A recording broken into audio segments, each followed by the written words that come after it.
of a balloon.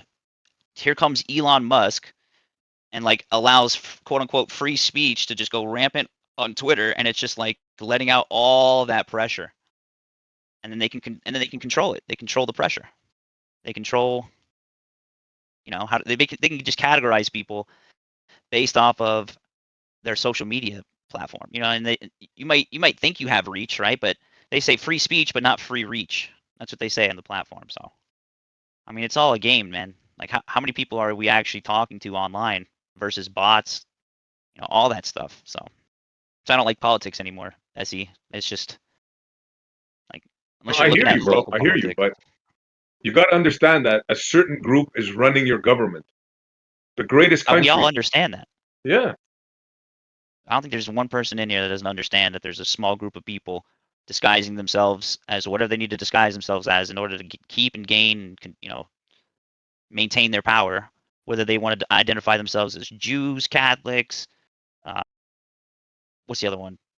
Uh, Scientism. What's not scientism? Sorry, I'm a little baked. What's the science one? The Scientologist? Scientology. Thank you. Yeah. Whatever you want to use as like cover. Jesuits too. The Jesuits. Yep. I think the Jesuits are behind most things, actually. And the Jesuit ties go back to like European royalty. Like, how crazy would it be? I don't even like Trump. I don't like Trump. I don't like anything. Like, I know he's like one of them. He's just playing his role. But like, there's a narrative. There's like a underbelly narrative being played out where if it does play out this way, it would be the best chess move ever. If it doesn't play out this way, then yeah, whatever. It doesn't matter. I still have to provide. He's the only one that's not tied to those royal families, believe it or not. I He's know. the only president, apparently, that's not tied to those families that you're talking about. Well, he's of German descent. Well, think about BRICS for a second, right? Check it. Think about BRICS. All of the nations that are under BRICS have basically been completely screwed at one point or another by the British Empire. Yes. All colonial states. Yep. What if Trump basically was just like, guess what, America? We're joining BRICS. And it would be like the most craziest move ever. And the Europeans would ship BRICS, literally. They wouldn't know what to do. That's a good one. Like, think about it. Like, why is he targeting boats? Why is he teaming up with Venezuela? Like, people think we're, we got to control Venezuela and blah, blah. Dude, where do you guys think like the Europeans get their drug money from? Like, that's all that blood money, all that royalty money. Everything is revenue, right? It doesn't matter. You're protected under royal law. Like, you're immune. You're political immune. Why wouldn't you make deals with the cartels? I feel like he's literally just hitting their pockets. I think we're going to war with Venezuela and they're going to draft. If we do, it'll be Trump's Vietnam. Oh yeah, bro. This is getting serious now. What's the benefit to America to get Venezuela? Oh, I know. Oil, gold. The Monroe Doctrine. The South. Because what the new term that's going around is Western Hemisphere versus Eastern. We control the West, the Western Hemisphere. That's the Monroe Doctrine. Yeah. Oh, is that what that is? Yep. I've never heard of it. Look, I know about politics. Like, I can see the chess moves being played. I can see it, but it's like at the end of the day, we're just along for the ride, and this is not our show. This is God's show. God appoints people, including people that we may not like, in high places. He's got a plan. I'm so on board with my faith that like you start to see the chess moves being played out more and more and more, and it's like, I don't know. I don't know how to describe it, bro. I don't know. I'm getting a little. Let me get off my soapbox. Well, you were partially onto it before the colonial thing. It's kind of hard for people to see this, right? Because it's been happening for 500 years. This is Europe colonizing literally the whole world. So this is the end part of that. This is the end. This is the rest of the world, like you said, the BRICS saying no more. We had enough. Yeah, exactly. That what I'm saying is either Trump is part of that or not. You know what I mean? He's either part of the European royalty and their plan, or he's not. Either way, it makes perfect sense, like why they would use Israel and the Jews as a perfect cover. Like that's not the main enemy, guys. You got to realize, like, who owns Israel? It's not Israel. It's the Brits. Yeah, I don't know. I've had a professor once tell me that he thinks that we're living through the fall of the West. We used to have a British Empire, but they fell, and now we're in Pax Americana, sort of. But who knows how much longer that'll last? 100 years from now, it may be Chinese or Brazil or somebody. Well, you hit the nail right on the head, bro. You are witnessing a fall of an empire. First, we saw the empire of Britain fall. Well, we can go to Spain, Dutch, but we're talking about the big boys now, right? We had the Dutch are British big boys. Empire that fell, but it didn't really fall. It shifted over to America. And now what you're witnessing is the fall of the American empire. I know it, I hate saying that because I love you guys, right? But you got to understand you're an empire, and this is your last gasp as an empire. This is what's happening right now. It's not American though. It never was. Well, whatever you want to call the 52 states, right? Whoever controls them, I'm not putting it on you people. I'm not putting it on the American people. We're part of that. Canada's part of that too. We did our ugly share, right? I'm just saying this is the fall of the Western Empire. The rest of the world is fed up and they're fighting back. I mean, I'm just trying to like look at this from a different perspective in terms of like who's pulling the strings that are pulling the strings. And like Look, I don't there's think some people like Gio that thinks there's one world order, right? And he has a good I think so argument. too. Yeah. Yeah, and I'm not. I always bring that up whenever we talk about this, right? Because he has a good argument. Why do we cooperate in space? Why do we cooperate in Antarctica? That's a good argument, right? And I have to say it all the time. I happen to think it's different gangs, but that's just me. I mean, either one of us could be correct. I mean, you can see the schism happening on a micro scale when it comes to certain whatever topic. It doesn't matter what topic. Like that's just how people are. But at the end of the day, it's either, you know, it's a spiritual battle. It's always a spiritual battle. It's never not been a spiritual battle. I don't even think it's right to even separate it. And people want to separate, oh, spiritual, mental, physical, but it literally is all spiritual. It all leads back to that. That's how I see it now. Well, that's hard to make that case, right? You got India, they got 20 million gods. You got China that has nothing to do with Jesus, or I mean, that's a tough argument to make, really, if you think about it. No, not really. Would you agree that there's only one creator? I would, but most of the people in the world don't believe that. So it's binary. It's more than binary. You have the Chinese; they have Yeah, their. that's not the one true God. So like, you know what I mean? Like when you break it down, it's either the one true God, you're worshiping the one true God, like you're living your life like that, like in a righteous way, however you want to interpret what righteous means to you, depending on how you got there, whatever. But it's like, if you're not with God, then what are you? Brother, again, I hate to bring this up, right? But I gotta say it. The one God is a Jewish belief, bro. Think about it. I don't care. Before the Jews, right? And I'm not being racist again. These are facts. All the ancient traditions, the Indians with Brahma, Rama, blue gods with 15 arms, and all. Nobody believed in one God. Yeah, those are This all is a lesser Jewish gods. thing. Sorry? Yeah, no, I think you're right that it was the Jewish people who first started believing in monotheism, or at least in written history. But to say that it's wrong because of that would be a genetic fallacy. I would say they happen to get it right. I didn't say it's wrong. I just said a fact. Right now, it could be wrong. Could be another race that did it. I'm not uncomfortable with that. Call a spade, bro. There's evil Jews. But I'm not saying they're evil. I'm just saying No, they're the ones there are that came evil, up like, with there are. one God, monotheism, as far as I know. Yeah, that's fine. Yeah. Okay. I'm saying like that doesn't bother me that it's of Jewish origin. It's whatever the truth is what I care about. I think there's only one way and one truth. So Yeah, but how do you know that? How are you sure of that? You're going to tell me that the Indians were wrong, when the Chinese were wrong, Hezi, the ancient Greeks, the Romans, you know? When you know, Yes, bro. logic, reason, and revelation all point to monotheism. Amen, brother. I actually agree with that. That sounds pretty one-sided to me. What he just said though, logic and then revelation, or vice versa, doesn't matter, because that revelation is something like when you ask how do you know, it's like it's not, it's just how do you deny when you have had that. So I And deny also, it. the truth is pretty one-sided. If I ask you what the square root of 9 is, you know, so you're going to have a pretty one-sided answer. What does that have to do with how many gods there are, or if there is one god, or if there is a god to begin with? Oh, I'm you saying complained that it's an monotheism objective. seemed very narrow, or you know, but I think the truth is that way. Narrow is the path. Narrow is the gate, man. I mean, it is The true way though. I see it SE, is, there's a million lies, right? SE, there's a billion, million, trillions of lies, but only one truth. That's just how it is. so you're going to tell me all of the world's population are wrong, and one group, one tiny group, is correct about this god race that.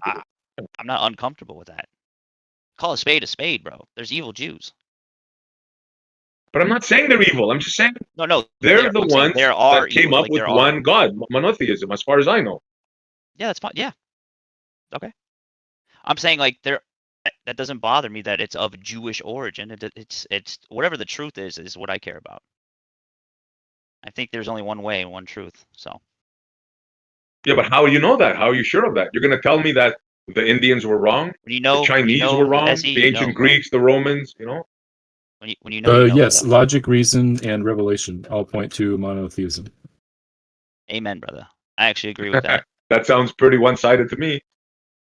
What he just said though, logic and then revelation or vice versa, doesn't matter because that revelation is something like when you ask how do you know, it's like it's just how do you deny when you have had that. So I And deny also, it. the truth is pretty one-sided. If I ask you what the square root of 9 is, you know, so you're going to have a pretty one-sided answer. What does that have to do with how many gods there are, or if there is one god, or if there is a god to begin with? Oh, you Saying complained that it's an monotheism objective. seemed very narrow, or you know, but I think the truth is that way. Narrow is the path. Narrow is the gate, man. I mean, it is The true way though. I see it SE, is, there's a million lies, right? SE, there's a billion, million, trillions of lies, but only one truth. That's just how it is. so you're man. going to tell me all of the world's population are wrong, and one group, one tiny group, is correct about this god. I don't buy No, that, man. not Sorry, one I just people, don't but buy one it. idea. There's only Yeah, one it's not. truth that exists. There are lots of Christians all over the world and Muslims all over the world too. So there are people of all races and ethnicities that know that monotheism is true. Those people will be grafted in, SE, right? As a nation of Israel, right? A people of Israel. Israel is not like a place with borders. You know, it's Yeah, but a think people. about it. Israel is a people. It's a lot of things actually when you look at it. But the point But is think though, about it, guys. what Matthew was The saying though. Muslims and the sorry, I Hold thought on. you were done. No, real quick. I'm just I'm a little baked, so forgive me. My speech is not as good right now. But what Matthew was saying though, right? Like the objective truth of the matter is always going to be, one-sided. There's only the truth. Now, whether you can't see how like all these people can't be wrong. Well, if you think about it biblically speaking, there was only 8 people that God thought was living righteously before he flooded the earth. Out of Okay, everybody again, that was right? alive. Are you still That's going? crazy. Oh, sorry. No, sorry. Go Again, with all due respect, right? The monotheism of the Muslims and the Christians comes from the Jews. That's where it Okay. comes from. So Okay, so what? it goes back to one people. And then the rest of the world, the Goths, the Huns, the Irish, the British, the Greeks, the Romans, the Indians, the Chinese, they all believed in multiple gods. But you know what So it we're says supposed to about believe God's this people? one race is correct. You know what God says about God's people? They're wrong. Well, of course they're going to say they're wrong and they're right. No. I mean, come God on, is man. saying that. Seriously. No, God is saying that they have turned away from, like, they messed up, dude. That's why it's not about genealogies or anything like that anymore. I don't know how you can make that argument, bro. Like, seriously. Just based off the Bible, brother. Yeah, it's based off the Bible, which comes from where? It comes from the Early, Torah. It early comes church from the Jewish fathers. people, bro. It comes Comes from from the the book. mouth of God Himself. He breathed through the Holy Spirit's inspiration to the men who wrote it down and women. And you know this how, bro? How do you know this?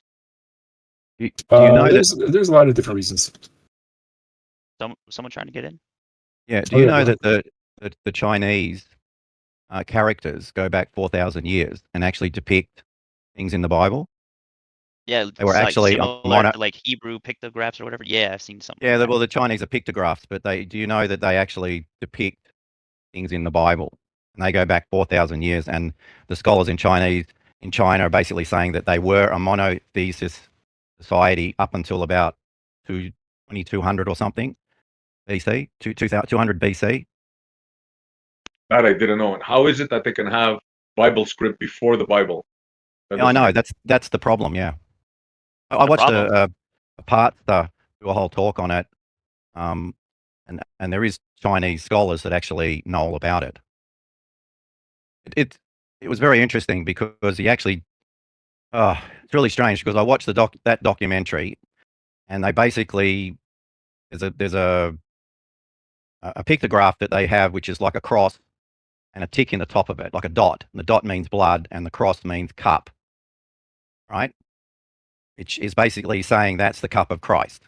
You got blood in the cup.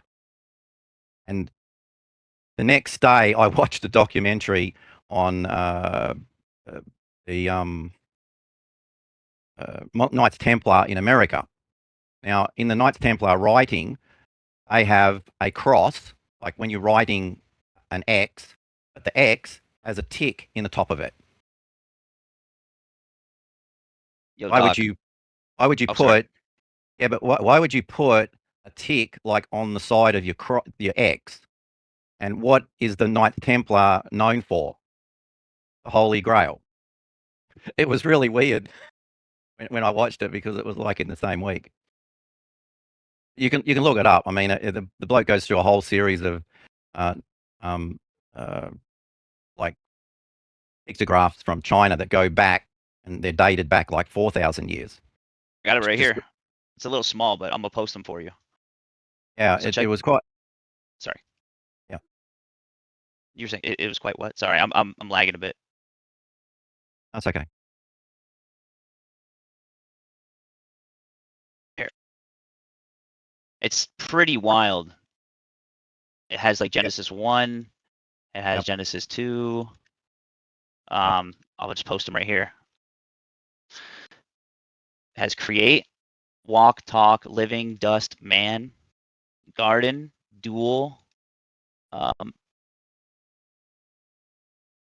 garden, dual. I can't read that next one. Let me look.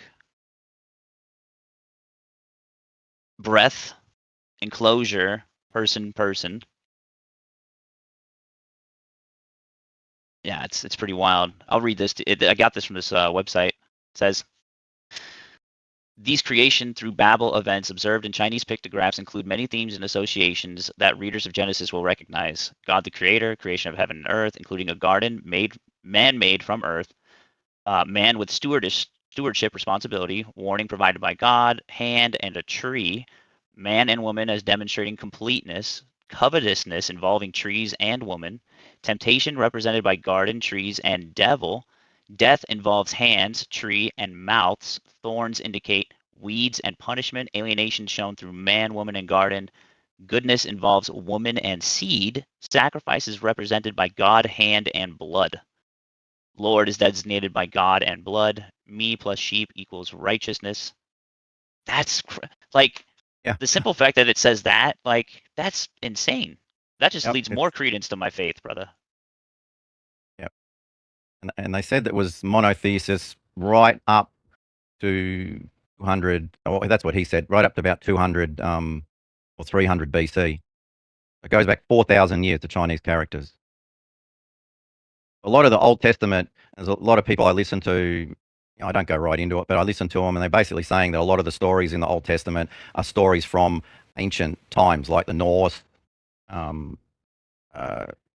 They talk about the same sort of things. You can go anywhere in the world and basically find same stories. A person carrying a cross is in Aztec pictographs. It just sort of throws a whole lot of shit in there. Here, I got you. I just posted a PDF. I'll tag you in it, and you, Matthew, if you want to, and USE. You're familiar with Samaria? Because a lot of stories in the Bible come from Samaria as well. SE, I was listening Yeah, before. I think I'm caught up. I was listening before on YouTube for a second, so I was a little bit behind, and then I popped in here. It looks like Matthew is not still here because I was listening to what you guys were saying. But SE, just well, sorry if you guys are on this, if you want to stay on this, because maybe I was a little bit behind in the combo when I was listening. But I guess just a brief question, like SE, when people have like in terms of this particular monotheistic belief when it comes to the Christianity, and that you guys were talking about the kind of Jewish origins of it, just kind of a brief question for you, SE, like, how do you take the difference between like people believing it in their own belief, let's say, versus them telling you that it's your God and that you also should believe it to be on the right path or whatever? Like, how do you manage the difference between those, or kind of how do you view that? Yeah, well, one I take very well, and the other one I don't take so kindly to. Like, I don't like people telling me what to believe in, right? And I do respect, like, some of them, my favorite people. Like, I'll name them, Rakia. They're highly religious, right?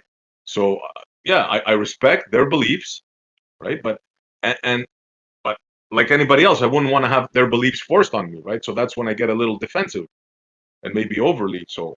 So I don't know if that answers your question. Yeah, it's just sort of like because when you guys were talking about that, I was I wanted to jump another time, but then I was behind on YouTube listening. But well, yeah, because the thing about like a monotheistic view potentially is that if it's going to claim like, you know, the thing that they're calling God is the God of everything and therefore created you, kind of thing, you know, and then implies that, you know, that it's the thing that created you, therefore, and so it's making that claim in some cases. And then if that's the case, if that is what their belief is, but then if that's the case, the implication is that, you know, you would then have to kind of get on board with it or not. And I think partly, I mean, correct me if I'm strawmanning anything, but there is the part of that belief system that like, if you don't kind of follow God in the right way, then you can be like eliminated, like, you know, sent off to the lake of fire kind of thing. Or like, and just eliminated from reality, you know? And so if they feel like they're like saving you because they don't want you to be eliminated, but then that's quite like an intense thing to be confronted with. Well, like, hey, your creator created you, this creator that someone's claiming created you, and you have to then follow this road, and then if you don't, you'll be, you know, flicked off into the lake of fire and evaporated from reality, or whatever that even means on that level, you know. And then yeah, so just like that confrontation of it, you know, that kind of tends to maybe come along with the implications of that. So, but yeah, just the difference between that. But yeah, It's the most important thing, Gio, right? What would be more important if someone truly believed what you just said, right? Like, and they followed that path. What would be more important than that salvific journey, right? Like, it's like you have to agree, number one, that you will be held accountable for everything that you've done in your life, and number two, that there is a path, you know, to basically reach salvation to where you will be accountable, but to Jesus, right? And I say Jesus specifically because it's literally been the plan that was written about, and we're seeing it. Like, I say we, but like I'm seeing it in my own life, like just straight. I can't deny it any further, and you know, I'm getting personal with my stuff. But yeah, Gio, it's the most personal thing that someone could have is their belief about reality. Yeah, I hear you, bro, and I agree with you. Let me answer Gio directly, right? Because that's a good question. Look, there's two ways to go about this, right? Like, I'll name names like Blaze and Rakia, right? These are two of my favorite people. They also happen to be the most religious people I know. But the way they go about it is they try to explain, they try to give their point of view, but they never try to shove it down your throat, right? And then you have other people that do the complete opposite. You're going to burn in hell, you're this, you're the anti. I've had people call me Antichrist and this and that. So these are two complete different styles of going about it, right? So Know them by their yeah, fruits. yeah. Has anybody ever read the Oralinga book? Heard about it? Ooh. Sounds not really though. really- Actually, just a quick respond to that. Yeah, like is that in the category of proselytizing? Like, is that fair to call it that? You know, Was Yeah, it- yes.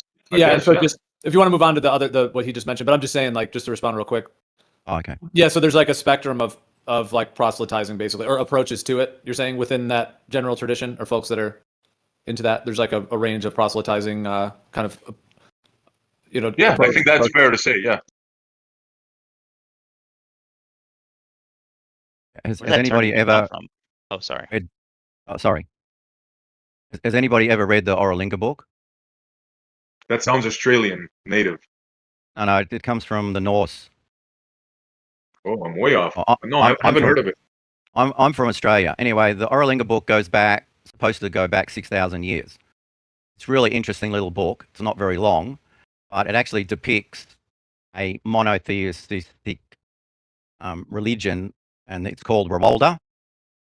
And that's where you get Rwalda's wheel, and you know your Bluetooth symbol. That's where it comes from. It's a Bluetooth is the symbol. All your letters actually come from the wheel with the 6 spokes in it. What's their belief? What is do they have a creation belief?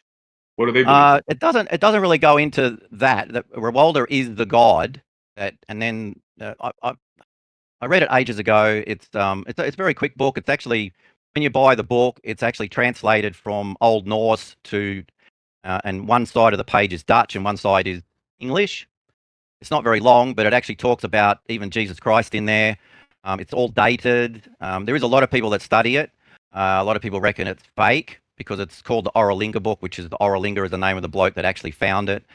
But are you sure it's not Oralinda? Oralinda, yeah. Yeah, you're saying Linda. I just wanted to make sure. Yeah. It's really interesting to read because it goes back 6,000 years, and then they follow basically like the Norse, which is laws are all written on the lodge wall.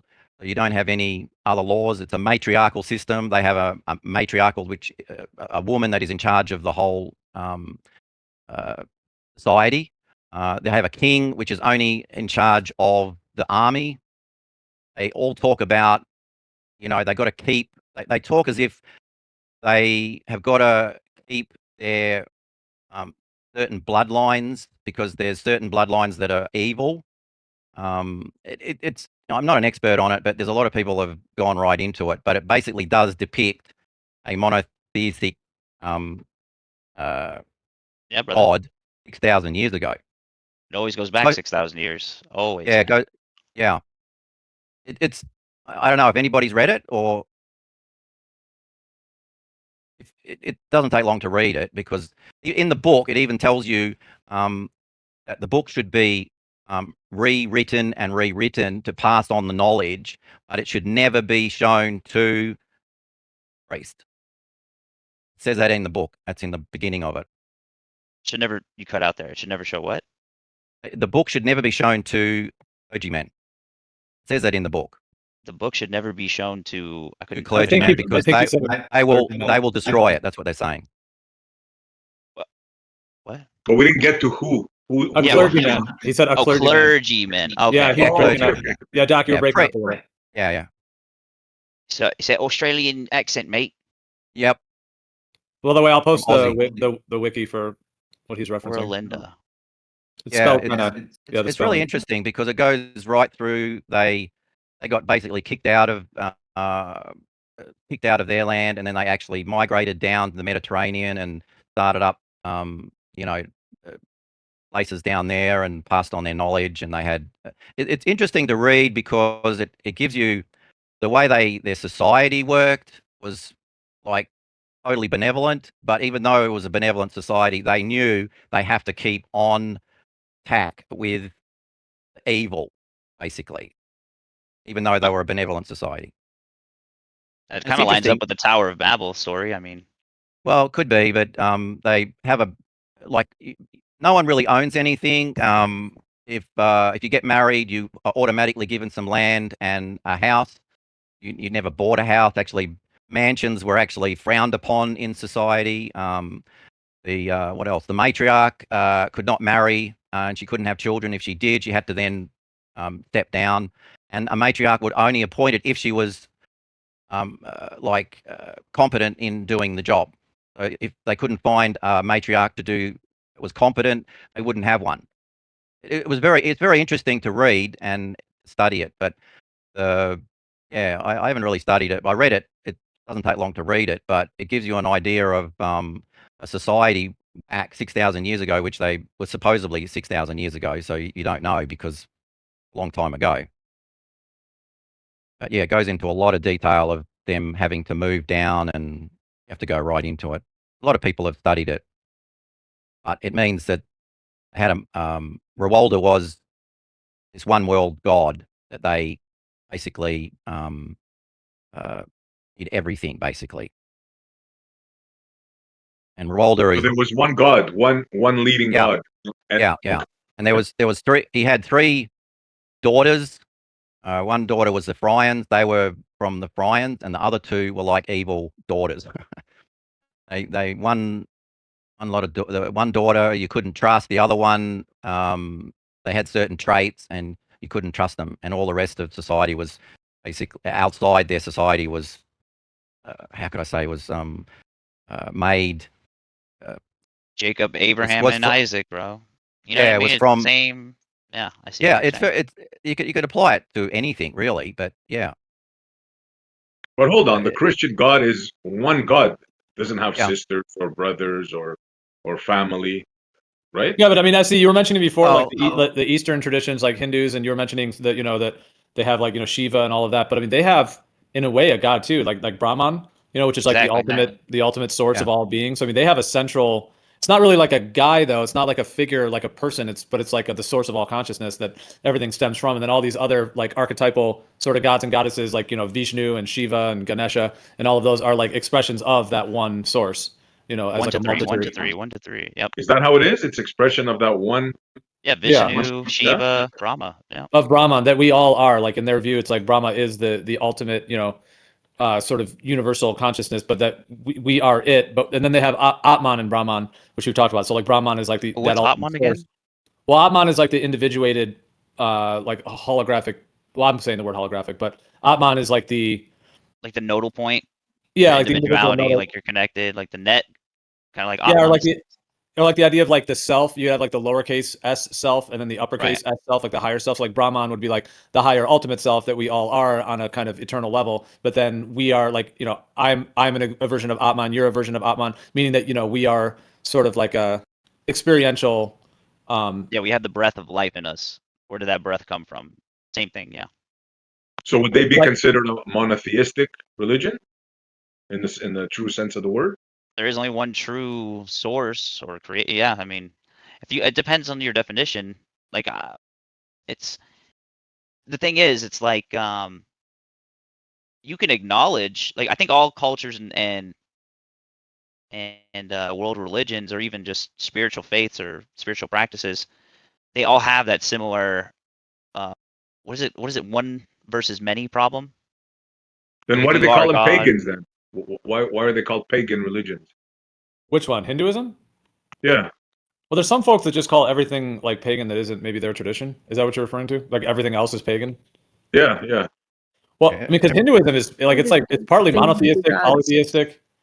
Like The Hinduism pa- is complex in the terms pagan religion was basically what's the word got rid of by the Catholic Church. Pagans were around before 2000. So do they mean like what Gio said? It's anything again that's not our God, or because I thought it meant mostly like it's not one God, like the main God, like God, right? Maybe I'm confused, and I don't know. Well, the pagan religion was around before, like Jesus Christ, and the Catholic Church got rid of it. That's why it got rid of. It's called, they made it the occult because it got hidden. There's a thing called Eleusis. Anybody heard of that? Eleusis is a place in Greek where basically the priestesses in Eleusis made psychedelic beers. And all your scholars around the Mediterranean all went to Eleusis and had a psychedelic experience, basically. Called the Eleusis, the Christian or the Catholic Church destroyed it because they didn't want anybody to be at one with the God. It was all about one entity. And the priestesses used to make this concoction, which was made from ergot. Ergot is a fungus that grows on barley and wheat, and it gives you an LSD trip. It's the same as LSD, except the one on wheat is a little bit more toxic. Wherever you grow wheat, Are you talking about the stuff they used to put on the brooms, right? Not the one that only women could get high off of? yeah. Well, when the Romans came, from what I know, when the Romans came around, they made psychedelic wines, and they used to. I read this book called Immortality Code, and this bloke, he did some fantastic research on it. He actually even got access to the Vatican archives, and you can't do that unless you know a priest. And he knew a priest that was a herbalist, and he actually got to go actually under the Vatican, and he actually saw. He couldn't take photographs, but he actually saw the paintings on the walls in under the Vatican where the priestesses, like, they have photographs of it, and he could only get a photograph off Vatican, but where they would go underground, and they would use everything. They would use all sorts of toxins, poisons. They call it dying without dying. So it puts you into a state, right, where it basically says you die, but you don't really die because it's such a high state of under the influence of the drugs. And there was one incident there where he did some chemoarchaeology on some pots in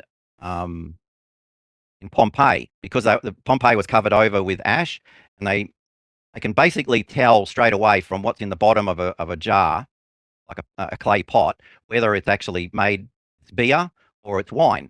There's actually two chemicals, and they can tell straight away. They did what they call chemoarchaeology on these pots because they were pristine and they hadn't been like tampered with, and they found that like toads, what's that, lizards. There's a thing in Shakespeare where the witch's cauldron, Eye of Newt, it basically mimicked exactly that in these pots. Newt. Okay. Sorry, I couldn't help myself. If anybody's, if anybody knows, in Shakespeare, I think it's Macbeth or whatever. I can't remember. No, I got you. Yeah. There's a lot of topics. So we were talking about. Yeah, I know. You brought up the road to Eleusis, which is a book. I just said but the Eleusinian Mysteries and the potion Kikeon, which was no, like, I don't know that they know exactly what it actually was made of. No, they do think that like LSA, lysergic acid, was potentially a part of it. Also, like the oliloquy seeds, which the seeds contain LSA, lysergic acid, which is similar to LSD in certain ways, but it's natural, and so on. But yeah, you had mentioned that, and then the paganism is where that kind of branched from. So you were saying that paganism was across the world until the Abrahamic religions, you were saying, tried to eliminate it, and then call everything that wasn't their religion pagan. Well, they literally, they did they just got rid of all the priests. I mean, if you were a woman and you got pointed the finger at, you're a priestess, you died and all your daughters die. And in the book, he actually, the Vatican actually just opened up their archives on the Reformation, where they got rid of all the occult and the pagan religion. Like when if you got your finger pointed at you, that you were a pagan, a witch, basically, that's what they made them out to be. You literally were killed. Like, that was it. They used the thing: if you died, you're not a witch. If you didn't die, you were a witch. How'd they work it out? Like with drowning and that. He actually got into that archive. They only just opened it up while he was over in the Vatican. Very interesting book. Yeah, so I'm looking here. This is just on the Wikipedia page. It says paganism is the term used in the 4th century by early Christians for people in the Roman Empire who practiced polytheism or ethnic religions other than Christianity, Judaism, Samaritanism. So you're saying that it's like the people before this occurred didn't call themselves pagan. It's that it was a term that was essentially what I claim here. I mean, is that it was used by Christians to call other people pagans that were not following their philosophy? Yeah, well, the way was that the pagan religion has been around for a lot longer than that. I mean, it's probably been around forever. It's just that the Catholic Church didn't want you to basically get high, and because then they wouldn't be able to control you. Well, the Bible calls out paganism and stuff and polytheism before the Catholic Church even existed. That's right. Like worshiping multiple gods instead of like the creator. Because there's a verse in the Bible where it says like they worship the creation rather than the creator, you know? Yeah, but they didn't call themselves pagans though. Whoever these peoples were, like if they Yeah, had they like, probably didn't call themselves pagan. They probably, because my No, but that was understanding, all- like, because it's often linked to like the idea of like nature religions, you know, like that concept, or like Yeah. religions that are connected to, you know, whether it's like being a one with nature, or there's different traditions that have different connections or ideas or philosophies and so on. And I've always kind of, it's like, it seems like all of those are kind of lumped into the concept of paganism, rather than paganism being I like, thought paganism was like just worshiping There's- multiple gods. Yeah, no, as far as I know, the pagan religion has been around for a lot longer, but there's no evidence of it because it wasn't written down. And you can't really find a lot of evidence. And the Catholic Church is going to do whatever they want. They're going to write down whatever they want. Yeah, but gonna the Bible and change. stuff was together before the Catholic Church. Contrary to Yeah. popular belief, if you look at Yeah. the timeline, Yeah. Catholic If I Church came just- after. Yeah, this is what the whole topic is about, that monotheism is older than the Bible. What'd you say? Monotheism's older than the Bible? That's what the topic was about, I think. well, we're talking about like, is it rooted in like the Jewish roots of the Abrahamic, and then I think he brought in that it's not necessarily didn't start there. Is that kind of a brief summation of what you were saying? Like it's not. That's not. Yeah, where it well, originated? they were saying that it monotheism, but you know, the Chinese had a monotheistic system going back 4,000 years, and then in the Oralinga book, it's still a monotheistic system, 6,000 years ago. That's what it's supposedly dated to. The easiest is just to read the book. I mean, it's probably still on. It's probably online, but you can buy it anywhere on Amazon, only a few dollars. It's just interesting. This bloke that What did the Look- pictures in the Vatican look like? he had some pictures he got off them because he couldn't take cameras down into the catacombs. But there was an incident where he went down there and there was like paintings on the walls. One of the paintings was a woman holding up a cup. Obviously, she was a priestess. There was one there which was very interesting. There's like a sarcophagus, and then right where the mouth would be, there's like a straw coming out of it. Now, what they're saying is that was put dead people in. I don't reckon. I think it was for putting the person that was drugged in, and that way it was. And they were then the priestesses would have given them the concoction in a what's the word? They were my brain's gone. They were practicing total isolation. So if you go into they're underground, they're in a thing where they're getting like they're isolated from Deprivation. everything. Yeah, deprivation. Yeah, that's it. I think it was a deprivation chamber where the bloke was, or the person in there was drugged to the point. That's why he calls it dying without dying. This bloke that wrote the book, he's an American, and he's actually went to university and studied ancient Greek, cuneiform, really useful topics. And what else did he study? I think Latin. We had a good idea because the first Bible was written in ancient Greek, so he went back to that and then got all his data from there. The first Bible was written in ancient Greek? Yeah. Well, what about the ancient Hebrew manuscripts that are older than the Greek ones? No, the first No? Bible was in ancient Greek, and then it was translated to Hebrew, and then it was translated into Like English. the Dead Sea As Scrolls, far as I know, yeah. like the Dead Sea Scrolls and others were like forged, You don't know. or how? I don't know. I mean, The second That's time like I hear mass that, that's copies. kind of weird that it was That's- first written in Greek. that's what everybody I've listened to is basically said it's in ancient Greek, and to understand the Bible, you've got to actually understand ancient Greek. The New Koine- Testament, the Old Testament's Hebrew. No, it's in ancient Greek. You've got to The understand oldest ancient Old Greek. Testament like manuscripts we have are in Hebrew, though. I'm just saying. I can send you No, stuff on it it was- if you want. I'm just How about the repeating what. Septuagint? About the Septuagint? Yeah, there's Yeah, I things think older that's what than it is. Yeah. Most of the people I listen to, it's all ancient Greek, first Bible. And if you want to Yeah. understand it, you've got to understand ancient Greek. From my recollection, learning Hebrew is the ancient Hebrew, what we call ancient Hebrew, Aramaic. It was just consonants, read right to left, Yeah. top down. Yeah, but that turns the story upside down. I'm no expert on it. I'm just listening to what these people say. Well, dude, there is speak of Greek being older than officially not talked about and discussed, that it's possibly older, but that, yeah, I mean, I still don't see that going back to pure consonant, right to left. Yeah, I think there's a little bit backwards there. I think there's a lot Doesn't of the story go that the ancient, seven Jewish scribes went to Greece and they translated it into Greek? Isn't that how the story goes? What story? I don't know. I've heard the story of the scribes, and that's part of what the discussion was amongst the scholars were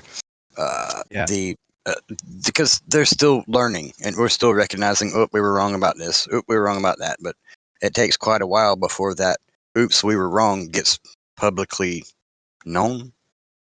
Yeah. I mean, this bloke here, this bloke that wrote that book, he actually studied ancient Greek. He actually said that you've got to actually know ancient Greek to read the original Bible. And I listened to other people talk the same thing. You've got to know ancient Greek to read the original Bible. I don't know what the original Bible means, because the Bible's been a compilation of books over thousands of years. As time goes on, they'll add on to it. Like they had the Old Testament, and then they, have manuscripts of it. Then they have the New Testament adding on, 2,000 years. And then that's when Christ came about. So it's like Bible just means books. So it's like a compilation of books over thousands of years. Individuals carried amongst them what they called phylacteries, right? Which was a collection of scrolls, right? And that was individual to individual, and they passed these around. Now, this is just for me being able to glean over what I can read and study, and that's all. It's limited, very limited.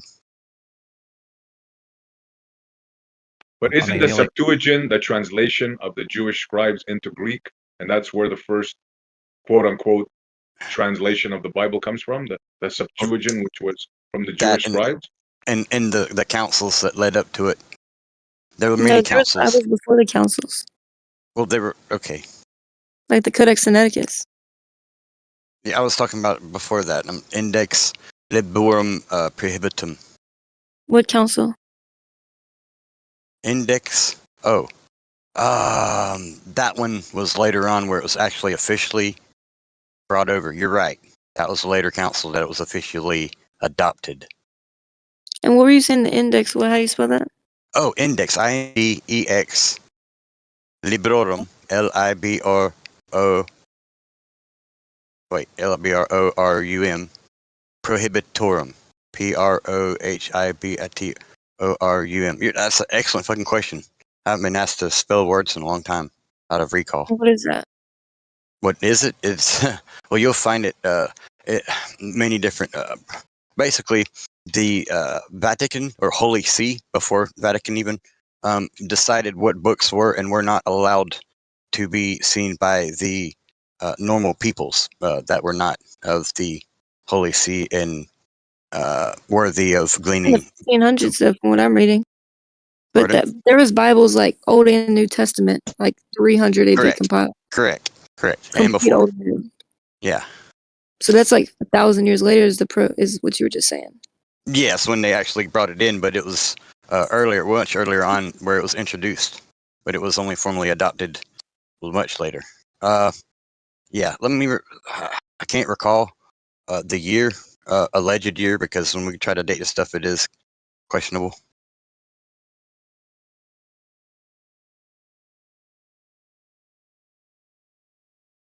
How about the Apocrypha? Was that done during the scribe translation? Or? Yeah, that was in the first 7 Bibles, 7 English Bibles too. That was removed in the 1800s. It just adds more context. It's kind of like laborious to read. But that's part of the original translation? Mm-hmm. Yeah, but it's also been affected by Index Librorum Prohibitorum, which when you look into it and you'll see, okay, it wasn't officially adopted until Council of Trent, right? Yeah, Yeah, but there all was that means compiled is that Bibles before then. I'm just saying. Oh I'm yeah, just way saying before that. all that means is a I agree. group of people got together and decided what goes in and what stays out, right? Because the Multiple Yeah, Apocrypha that's times. later, but literally translates in Greek, it translates to the hidden. There's been many councils that have come together to discuss what is literary canon, etc., literal, what's to be, and these are religious leaders at the time. Right. yeah, Yeah, they but decided what. Yeah. I just wanted you to know that there was like in the Codex Sinaiticus, for example, complete Bibles before any of those like Catholic councils or Vatican intervention that we still have access to, and you can still read them. Agreed. Before the Holy See, before the Vatican, the Holy See, SEE. I mean, people. Yeah, I'm sure you guys are aware what I'm saying. My bad.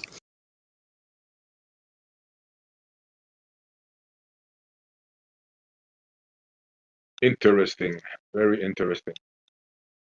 That's very interesting.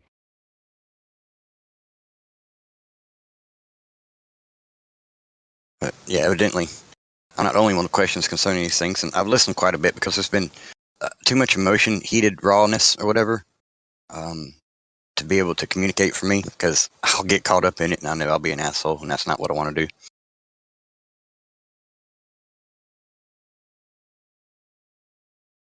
Well, yeah, that's usually part of it because people know my thing is right. No, my thing is right. No, this. Yeah, I mean, when that happens, it's like, cool. Nothing gets. But now, tonight, I learned quite a few things, and I'm sure other people learned stuff as Yes, well.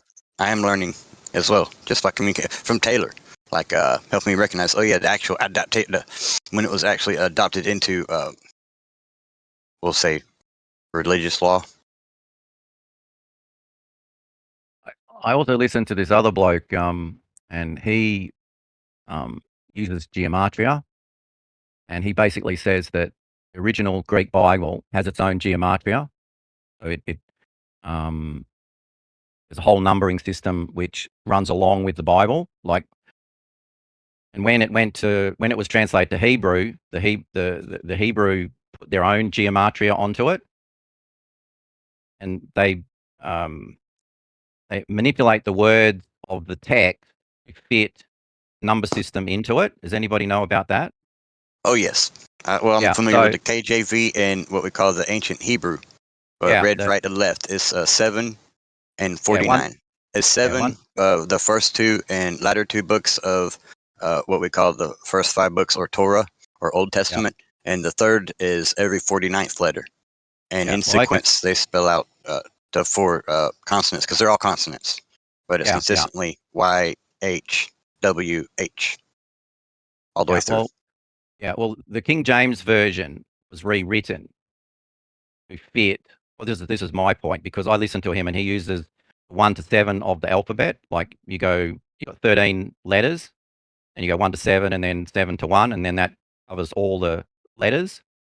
So when you go through the King James version and you have like a piece of text, and he'll go through and number each bit, and then it'll add up. Like Jesus Christ will add up to 3.14 or something, 27 and 7, 22 and 7, which is pi. Yeah, I'm not familiar with the gematria stuff. Yeah. Anyway, that's not for me. But yeah, I know. But what I'm saying is that he goes off the King James version, and the King James version was rewritten. And I actually pointed this out, and I said, if you tried to fit the gematria onto a verse, right? Just think of how much brain power you'd have to put into it to get the numbers to fit, to give you the numbers on the outcome. You understand what I'm saying? What I said to him, I sent him a message and I said, maybe that's why our English spelling is all wrong.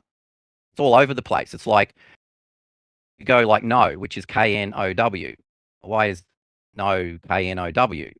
But that would fit if you put that into the number, the gematria, it would make the numbers add up in the text. So what they, instead of trying to fit the number, the words to fit the numbers, they just changed the spelling. And he actually pointed that out the last time I listened to him a couple of days ago, or 3-4 days ago. Doc, are you familiar with the resets, the vowel resets, the great vowel, shifts, and the great vowel shift, just within the English language itself?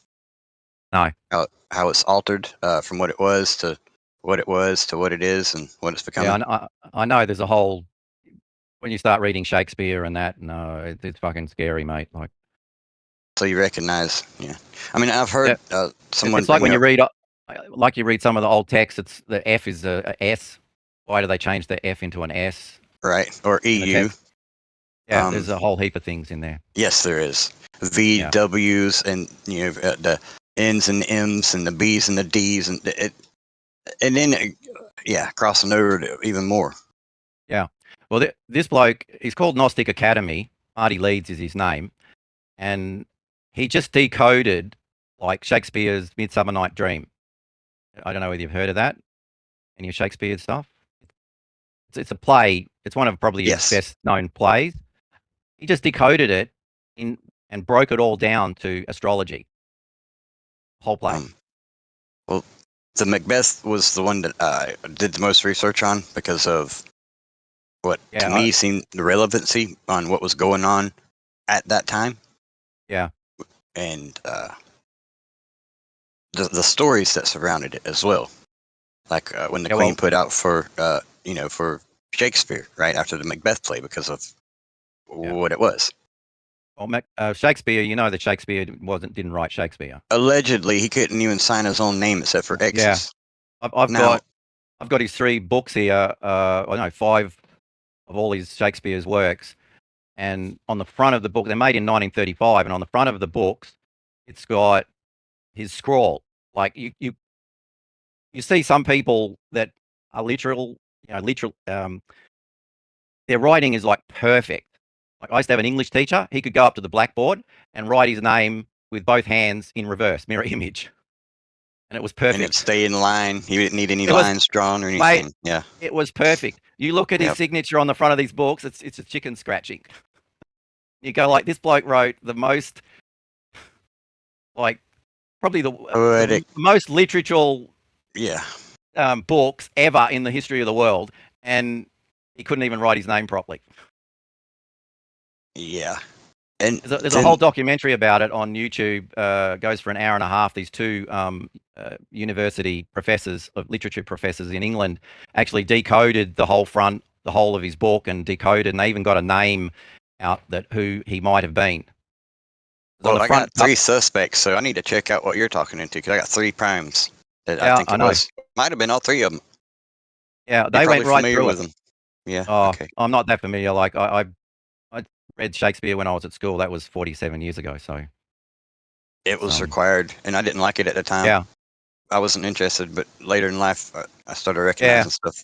Yeah, yeah. I sort of liked English literature, but my problem is I can't read. Like I was probably one of the first people to get diagnosed with what's that left-right disorder, dyslexia. Dyslexia. You got to invert. That's it. Yeah, the inversion. Yeah, so I can read all right, but it's just at the end of the day, I go through it and I go like, oh, fuck, what have I just read? And then I got to go and read it again. And yeah, that's my biggest problem. But English literature, I really loved it because we had this really good teacher. He was like, he'd actually come into the class running, to teach you. He was unbelievable. But trying to sit there and read a book is just very hard. But yeah, Shakespeare, yeah. You want to watch that documentary, they went right into it. There's actually a code built into the first page of Shakespeare's sonnets. If you look at the first page in the sonnets, it's all funny, it's all weird, like it's not symmetrical, and they actually worked out the code on the first page. Unbelievable. Probably using the spaces. Yeah, it's really weird. They spent 20 years doing this too. They went to where he was buried, where the church was. They went all these and decoded all these different things. I mean, you sit there listening to it and you just go like, fucking hell, these blokes. That's on back YouTube, then, you said? Yeah, it was all a whole one of the professors did a whole talk on it. It went for an hour and a half. Okay, yeah, I need to catch up, dude. I mean, it was like I watched it and I'm going like, what the fuck? These blokes must have been absolute pure geniuses to be able to write and put coding into the writing at the same time. Yeah, that's what I noticed when looking at KJV and the Old Hebrew. Dude, it's there. It's in there. That was my head in. I mean, I got another bloke I listened to when you were talking about the Exodus from Egypt. You know, the so-called Jews. What he's basically saying that the Exodus happened after a major disaster, like a famine in Egypt, and it wasn't the Jews that went out of Egypt; it was the Israelis. The Israelis were from Egypt, and they left, and they went. In the Exodus, they went up, and I think in the Bible it says that they walked around the desert for 40 days, for 40 years or sorry. And they ended up, he said they basically went to Lebanon and they resettled there. But there was also two fleets that left Egypt because this disaster that happened in Egypt was a major thing. And that's why they just left Egypt. There was two fleets. One went up and settled in Greece because Greece was basically at that time was basically just villages. And the other one went and settled in like Macedonia, around there, the Balkans. And he says and they were all Israelis. And then from there, they migrated up into the Caucasus Mountains, because that's where you get your Caucasian from. And then they migrated around to Ireland. And there's this big thing that, we're all related to Ireland. And he says, basically what he's saying is we are all Israelis, except the Jews. That'll put a spin on it. Because the Jews came from Judah, which is not from Israeli. I don't know, mate. Yeah, but to be considered something other than a belief, you have to have actual physical, some kind of property or proof of that said thing to be on like a blue dot on your toe or something that you're only born with or something. Doc, were you saying something? He brought up the pyramid. I listened to one bloke. Basically, he basically says that the pyramids, especially the three pyramids, is basically a calendar, and which is it's really goes into a lot of deep shit, but it's not really that. I mean, do you know if you make a 7-pointed star in a circle, and you join all the lines to the 7-pointed star, that it actually gives you all the measurements and the angles of all the three pyramids on the Gaza plateau. And when you fit in one of the sacred numbers in the Hebrew Bible, which is, I think, Noah's age, which is 200, it actually gives you all the dimensions, because the 7-pointed star is a ratio. It never changes, right? You draw a 7-pointed star in a unit circle, right? So it's a ratio in that unit circle. If you put 200 in the unit circle, same as trigonometry, it's just ratios. It never changes. And that 7-pointed star gives you all measurements, the angles of all three pyramids, and the angles and the dimensions of the chambers inside. And if you put in another sacred number in the Hebrew Bible, which is 2000, it then gives you all those ratios make up numbers and the letters of the Hebrew Bible. The letter is associated to a phrase, the number is associated to a phrase and a word. And it all comes on that 7-pointed star. And the ratio relationship. And this is Yeah. not just one. That's right. This is like a universal thing that goes Yep. with our words, our letters, our numbers. There's Yep. different ways of seeing this. You can Yeah, so- draw a circle, right, and do Yep. the points there. Yep, that's right. Never changes. It's a ratio that will never change. So you can go through millions of years, and as long as you draw a circle with a 7-pointed star in it and draw all the lines, you will get the same measurements as long as you put the unit circle as the number that you want. Just the same as trigonometry. Exactly the same. It's quite simple once you Yeah, recognize it. It's nothing yeah. magical or befuddling. There's a woman on YouTube does a whole talk on it, goes right through it. I watched it like years ago. She goes right into it. Basically, yeah. When I was watching it, I'm going like, what the fuck? Like, this is just these people that built the pyramid, right? And I can tell you another bloke. Basically, what he's saying is that the internal measurements. And this might get a little bit out there, but he says that he all through history, is what he calls a phoenix cycle, which is every 138 years, right? Now, the Great Pyramid was internal measurements were all measured. They've been measured so many times. Anyway, in the pyramid, there's a little relief on one of the granite blocks, and it's basically a bee's dick bigger than an inch. The standard inch that we use today was around back then, right?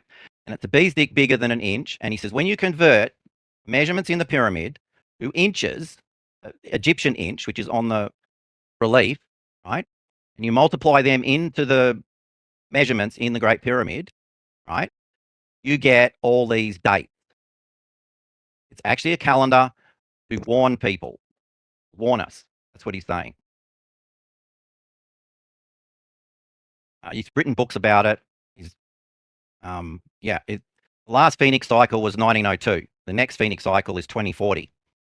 He wrote a book before 2012 about the Mayan long count calendar. It was supposed to end the world was supposed to end in 2012. Well, 3 years before that, he wrote a book that they said they got the dates all wrong.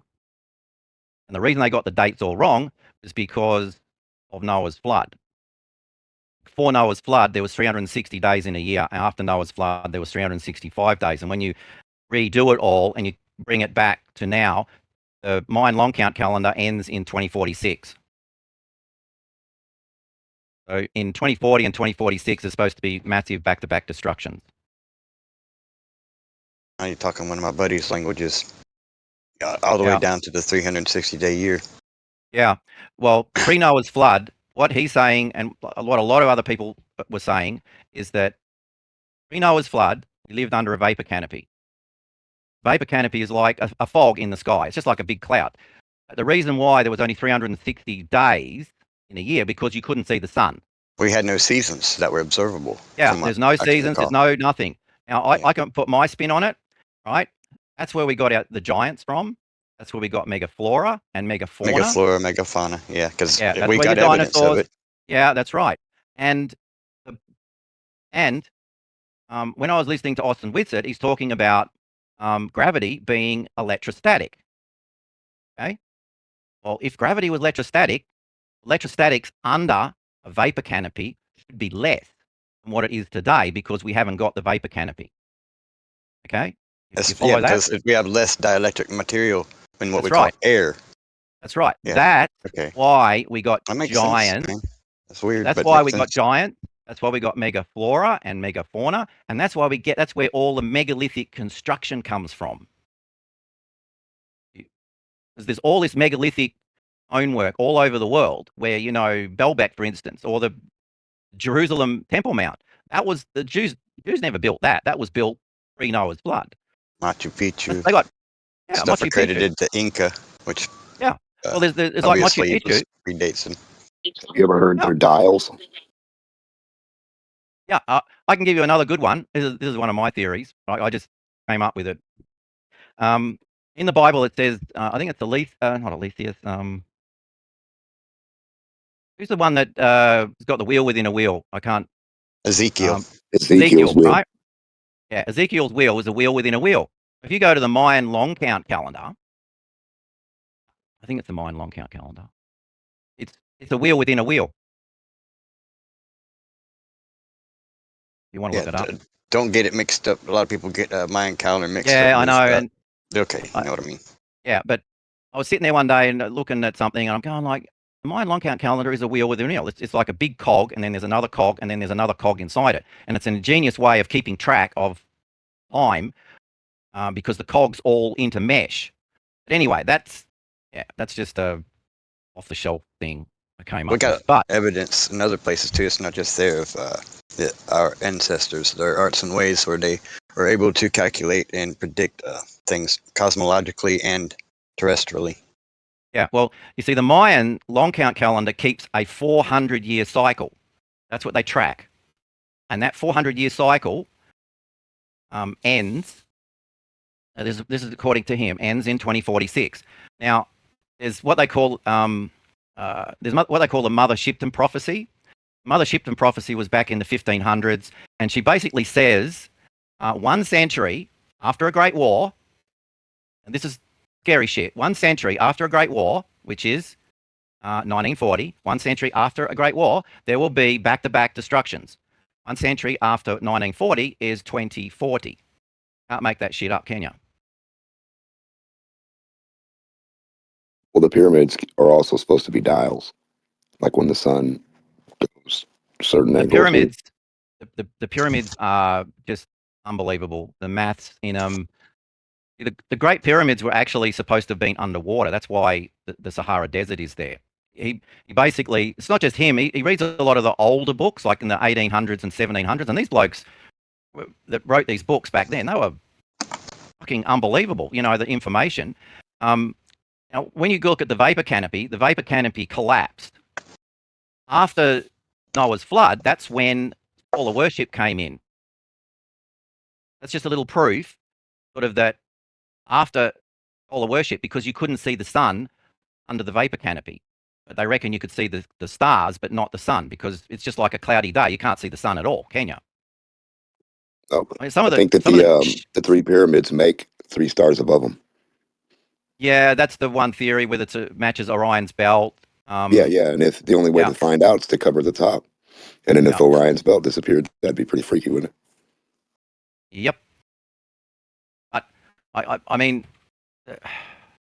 the pyramids is just massive. I even have there's a theory of how they were built too, if you want to listen to that. It's really unbelievable. I learned this off a bloke. I watched a little doco about 25 years ago, and it was called the Pharaoh's Pump, right? And it's probably the best example of how the pyramids were built, and the only one that's actually logical. Have you ever heard of the Pharaoh's wheel? The Pharaoh's wheel. A wheel, yeah. A big wheel that has pockets on it that takes up material and takes down material.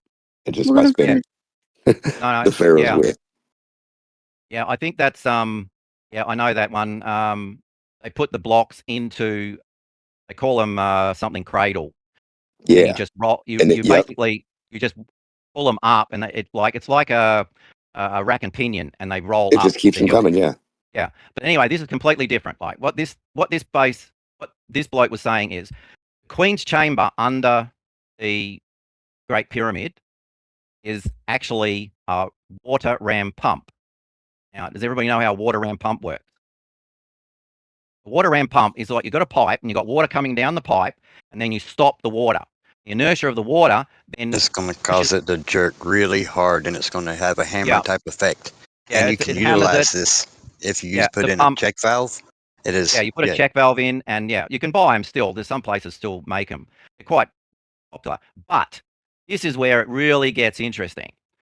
That chamber, they all reckon, is unfinished at the bottom of the pyramid. Now, back in history, the pyramid, basically the Nile River was right up at the pyramid. Okay, and next to the Great Pyramids, there was a lake which was filled up every year from the flooding. What they did is they take the water down that pipe. Now, there's another thing to it. It's called, there's a bloke called Victor Schauberger and his vortex theory of water, right? And when you have water going down a pipe, right, it makes a vortex. It's like when you undo your sink and it makes a vortex as it goes down. Well, as that vortex goes down, that draws in water and it compresses the air in the water. There's actually in Canada on the Cobalt River, there's an air compressor. It's been running since 1902. I think it's still running today, compressing air up a 12-inch pipe to 100 psi, and then it supplies them to the mines with no moving parts. Okay, and that uses Victor Schauberger's vortex theory. The water, as it goes down the pipe, it drags air with it. Now, when you apply that to this water ram pump underneath the pyramid, the air comes into that chamber, then releases the air and makes the pump work 3 times better. There was actually some people who have actually done like models of it. Problem is they haven't excavated the other tunnel going out of that thing. They haven't excavated that because they won't excavate anything at all in the Great Pyramid anymore. It's all been shut down years ago. But what happens then is the water ram pump, the water goes down and it pumps up to the top. So what you do is you put the casing stones around the pyramid, and then you make an artificial lake in it. And then that artificial lake then flows down a series of locks. The water's traveling down the locks and travels down to the Nile River. And the canals are still there at the Great Pyramids. At the front, there's canals that go right down to the river. And what you do is you don't float the blocks on a barge, you float them in the water. What you do is even if it was a 5-ton block, 2 people with it floating in water can pull it along, no problems at all. So they float the blocks down the river from not Aswan, where the quarry is, down the river in the water, right? Then float them up the canals, which are being supplied from water from the pump. And then all they do is they run them into the lock, shut the lock off. That lifts the blocks up in a series of locks, which is easy to make. It's just basically chucking some stones and waterproofing them. And then you float them actually into the artificial lake on top of the pyramid, right? And then you just float them over to where they're supposed to go and sink them in the artificial lake. Really simple. And then you put the next casing stones on, your lake comes up, you make the lock a little bit higher, and it brings them up, and it brings them right up to the top. And then all you have to do is place a few stones on the top once you've got up to the height you want it. You tell me that isn't fucking genius. No cranes, no ropes, no nothing. But that chamber at the bottom of the pyramid, they all say it was unfinished, but it's not. It is finished to do a particular job, and it is designed to enhance pump.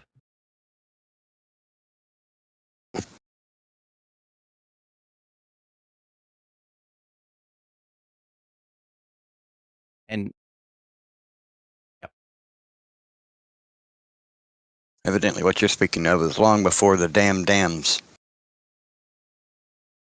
Well, all over the place. I mean, they used to. Oh yeah, like the Nile River has changed. It's all been dammed up, and Yep. like it's nothing like it is. Because you got to understand that. Dam, and it's not just the Nile. Yeah, I wish it pyramids was. were built. It's not just the Nile. Yeah. Damn it. Literally, damn it. Well, there's some people say that the Nile didn't actually go right down to the Mediterranean. It actually shot off to the left. There is some archaeological evidence. One archaeologist found some sea creatures on the Great Pyramid, and one historian, I can't remember who it was, just don't ask who it was. He basically said in the past that there was a watermark on the pyramids, and the pyramids were underwater for 350 years. And that's why you've got 2 Egypts. You've got North Egypt and South Egypt. Okay? There's 2 different Egypts. And that's why the capital of South Egypt was down in Memphis, I think. And that's why they then put Alexandria up on the coast of the Mediterranean eventually. So there's actually two Egyptian cultures completely. And Egypt means risen land, because the whole of North Africa was underwater. That's why the Sahara Desert is there, because when it was flooded, that flooding destroys all the vegetation. And I just read somewhere where they reckon that the jungle is now overtaking the Sahara Desert. And 25 years ago, it was the exact opposite. The Sahara Desert was overtaking the jungle. That's the latest. It was just to fit the stupid climate control, climate. Yeah, it's like new studies found that Antarctic ice sheets are thicker than what they were when we last measured them. It's like, okay, whatever. Oh, also with the vapor canopy. Now, this I don't know because I haven't really given it much thought. When the vapor canopy collapsed, you had all that water in the atmosphere, and it basically collapsed down onto the Earth. That's what caused the Noah's flood, because Noah's flood was worldwide, right? So there's flood myths all over the world. Even the Aborigines. I'm in Australia. Australia's got a flood myth. Aborigines have got a flood myth. They even made a movie about it in the 80s called The Last Wave. Over here is a flood myth with my familial ties and extended family from other nations, or what people call tribes. So the flood water went over the top of the mountains and everything. Like how high? Yep, it just dropped. The water dropped. But this is the kicker. When it collapsed, That's what I reckon froze the pole. Because Antarctica is not a layered ice sheet. It is one solid lump of water. And North Pole, you've got the anomaly with the mammoths. Now, the mammoths up in Siberia were snap frozen.